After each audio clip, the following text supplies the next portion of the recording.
We are at such a challenging time in the history of electricity and energy.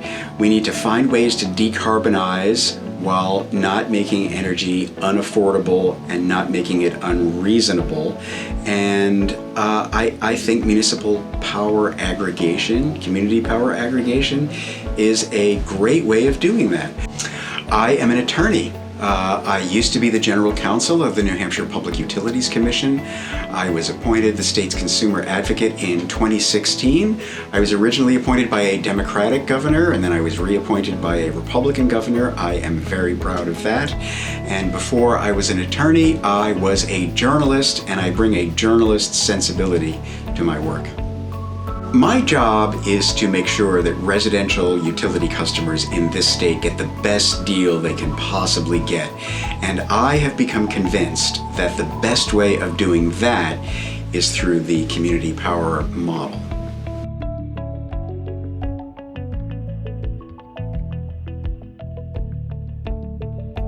So basically, community power aggregation pools the demand of residential customers and gives municipal actors the role of marketing them to the wholesale electricity market, and that gives them market power.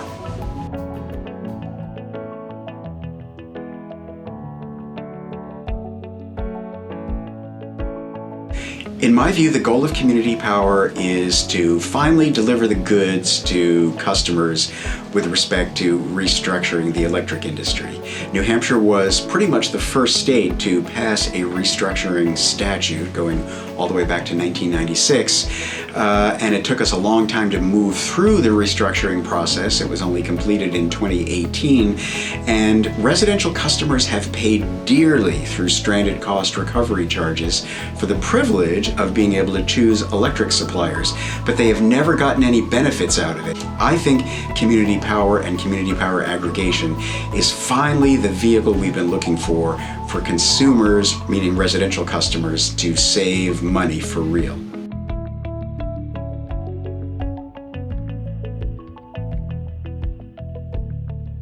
In addition to cheaper rates, I think municipal customers who are in cities and towns that opt for community power aggregation have a right to insist that they have ways available to them to become more flexible and empowered users of the electricity grid and our energy systems in general.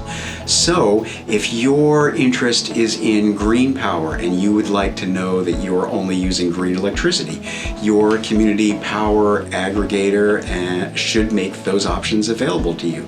If you would like to become more energy efficient, those options should be available to you. If you would like to do a little rate arbitrage so that you're using power when it is less valuable, and you're able to store energy when it is more expensive, you should be able to do that. Your municipality, through participation in things like the Community Power Coalition, should be delivering those kinds of palpable energy initiatives to you as an individual customer. I hope it delivers lower costs to them, and I think it gives them a reason to restore their faith in democracy. If you are fortunate enough to live in a community power municipality, your municipality is going to be intimately involved in delivering to you not just cheaper electricity, but a whole menu, possibly, of energy initiatives that will deliver concrete benefits to you, that it will make you a more empowered and flexible consumer of the electricity grid and of energy generally, and that delivers real concrete social change to you in an era of cynicism and despair. And so I think people will be inspired.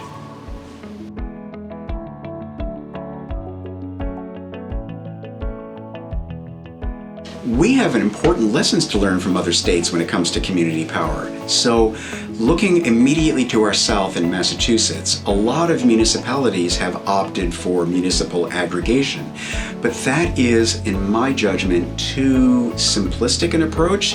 If you just take all the electric demand in a particular municipality and you turn it over to some wholesale supplier, that delivers very conventional solutions and doesn't necessarily lower rates or improve the service that consumers get. So I look all the way across the country to California for a more dynamic and progressive model of community power aggregation. So what you see is municipalities combining forces with other municipalities and pursuing collectively a whole measure of innovative, enlightened, consumer-friendly energy initiatives.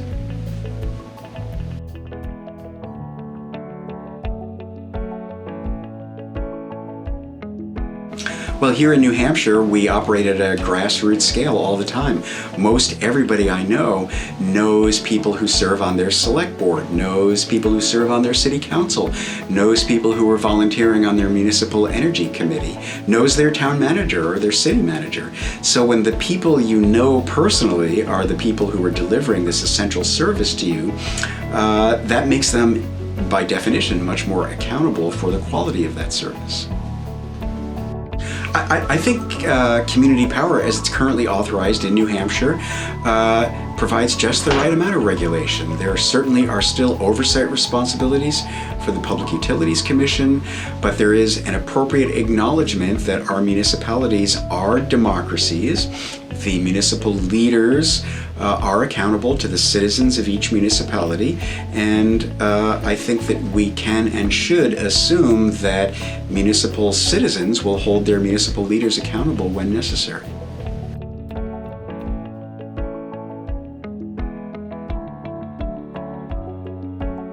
The coalition is a bunch of municipalities in New Hampshire combining their resources and pursuing common goals when it comes to acquiring and distributing energy. And so that is really important in a state like ours that has relatively small municipalities. We don't have a big city like New York or Boston that can pursue its own energy policy and be really impactful in the wholesale energy world. Where even our biggest cities like Manchester, Nashua, Concord are really small. So if they combine forces, they'll be really forces to be reckoned with. The Community Power Coalition looks to become maybe not even the smallest piece of aggregated electric demand. It'll be even bigger than at least one of our electric utilities. That is really exciting. I look forward to seeing what the coalition is able to accomplish.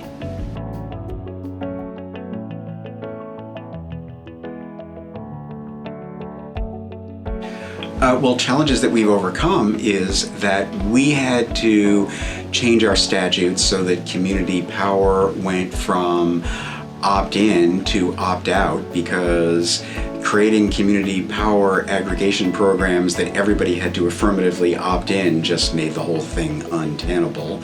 So now we've gone from untenable to tenable, which is why we're moving forward with community power in New Hampshire. And then we need to create the preconditions for community power in other ways, like giving customers and municipalities access to their energy usage data. Turns out that's really important. It's hard to be a really 21st century user of the electric grid if you're relying on 20th century assumptions and technology about what the electricity grid is. People are resistant or cautious about change, as they should be. Everybody understands that electricity and energy are really important to them. I think most customers don't want to think about energy, to be perfectly frank. And I think that's reasonable. If you're a busy person doing something else, raising your family, pursuing a busy career, you don't want to have to be thinking about your energy usage all day. So you need a system that will allow you to delegate that responsibility to people you know are going to do a good job of acting on your behalf. And so those of us who think community power is a big part of the answer, we need to raise the consciousness of people so that they understand that this is a key solution to making energy better, more responsive, but without requiring you as an individual energy customer to be thinking all day about what energy is being used in your home. I think there are some skeptical municipal leaders out there because people are concerned about change. They're conservative. They know that it's hard enough to be a municipality and keep the streets paved and all of the other and the garbage collected and all of that sort of stuff without adding a whole new layer of mission and responsibility. That is why the Community Power Coalition is such a great idea, because it will allow municipal decision makers to make these strategic decisions to embrace these kinds of initiatives, but without each member of your select board or each employee of your municipality having themselves to become an expert on electricity and be responsible on a day-to-day basis for making sure that the right power gets delivered to the right people.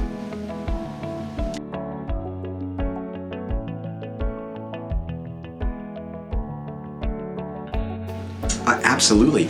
I do think that small towns are in a particular position to benefit from this initiative because, the bigger cities and the larger municipalities, they have more capacity and so they can do more stuff on their own.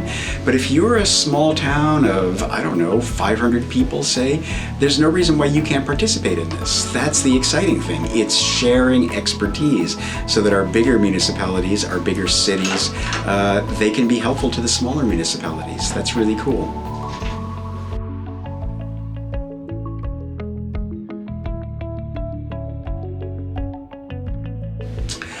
I think it's important for community power to tell the community here in New Hampshire that it is not simply about sustainability. If you happen to be somebody who just wants to use as much energy as you can because you have wealth or interest in using a lot of energy, and if you don't care one whit about renewable energy, there are people like that, and this is still good for you because it empowers you to do what you want to do and what you need to do in order to maximize the benefit you get out of our energy system.